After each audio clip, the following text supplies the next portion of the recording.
Let me ask you something. Have you ever dropped your phone, cracked the screen, and thought, man, I'm clumsy? Now imagine doing that. But your phone weighs 2 tons, costs $300 million, and it's moving 17,000 miles an hour over the planet. Congratulations. You now work for NASA. Welcome to Orbital Secrets, the show where we explain how humanity is turning Earth's orbit into a metallic blender full of billionaire toys. Today we're talking about Kessler Syndrome. It's what happens when too many satellites crash into each other and create more debris.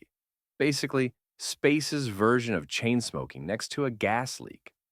You ever walk into someone's messy apartment and think, how do you even live like this? Well, that's what aliens think when they look at our orbit. There are over 7,000 working satellites, 20,000 dead ones, and millions of tiny fragments, bolts, paint chips, screws, Elon Musk's ego, all zipping around at Mach 25. That's 10 times faster than a bullet. A single screw could end a $1 billion satellite, or as NASA calls it, Tuesday. Back in 1978, this scientist Donald Kessler warned that if we keep smashing things up there, one collision could trigger a domino apocalypse. He basically said, if y'all keep treating orbit like a junkyard, we're going to trap ourselves under a ring of garbage. And everyone at NASA went, cool story, Don. Anyway, we just launched another one. So here's how Kessler Syndrome works. You crash one satellite, it shatters into thousands of fragments. Those fragments smash into other satellites, making more fragments, which smash into more satellites. It's like space's version of a bar fight where everyone's drunk and spinning at 17,000 nanocurie. Eventually, there's so much flying metal that we literally can't launch rockets anymore. No GPS, no internet, no satellite TV, no Uber Eats. Imagine explaining to your kid, yeah, we used to have YouTube, but a Russian satellite sneezed on a Chinese satellite, and now we live like pioneers. This isn't theoretical. It's already happening. In 2007, China decided to test a missile by blowing up one of their own satellites. Boom! 3,000 new debris fragments. That's like shooting your own car, just to see if the airbags work. In 2009, a Russian satellite slammed into an active one.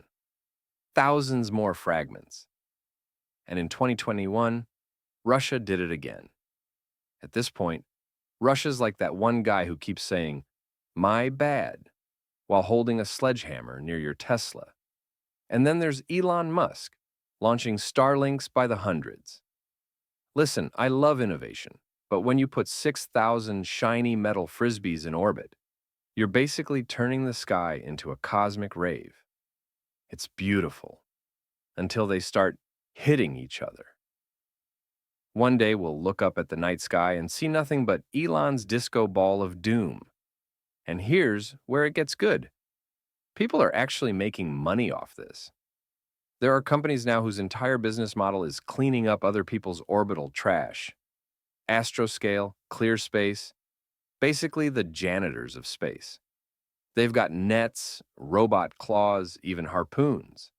Because apparently, space fishing is now an industry. They're out there like, we caught a broken Russian satellite, boss. But the cleanup's expensive. Billions of dollars. So who pays? Governments point at each other. Elon points at NASA. NASA points at China. Meanwhile, China's like, wasn't us, bro. So, nothing gets done. Welcome to humanity. The International Space Station has to move out of the way every few months because of debris. Yes, the most expensive structure ever built literally dodges garbage. Imagine building a $100 billion mansion and having to duck plastic bags every Tuesday. And it's not like they can clean it up easily. You can't just vacuum space. Every piece of junk is moving at bullet speeds, spread out across 500 miles of altitude.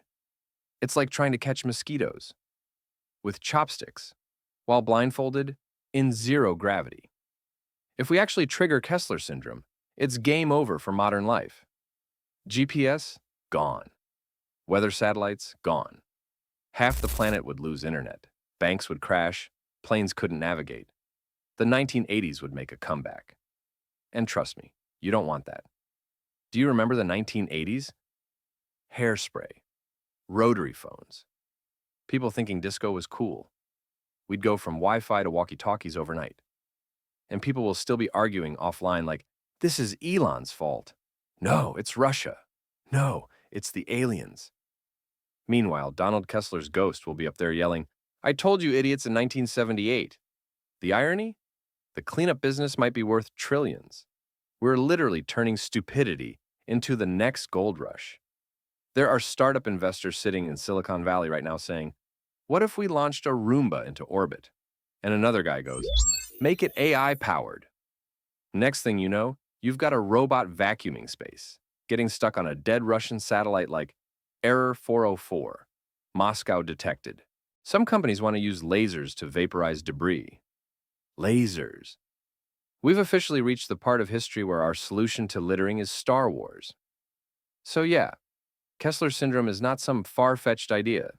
It's like climate change, slow, expensive, and everyone's pretending it's someone else's problem. But don't worry, we'll fix it right after we finish arguing on Twitter about whose billionaire rocket is cooler. Until then, remember, every twinkle you see in the night sky might not be a star. It might just be a piece of old satellite, burning up slowly as it falls back to Earth. Beautiful, poetic, stupid. Subscribe to Orbital Secrets, the only place where the end of civilization comes with sound effects and sarcasm. See you next orbit.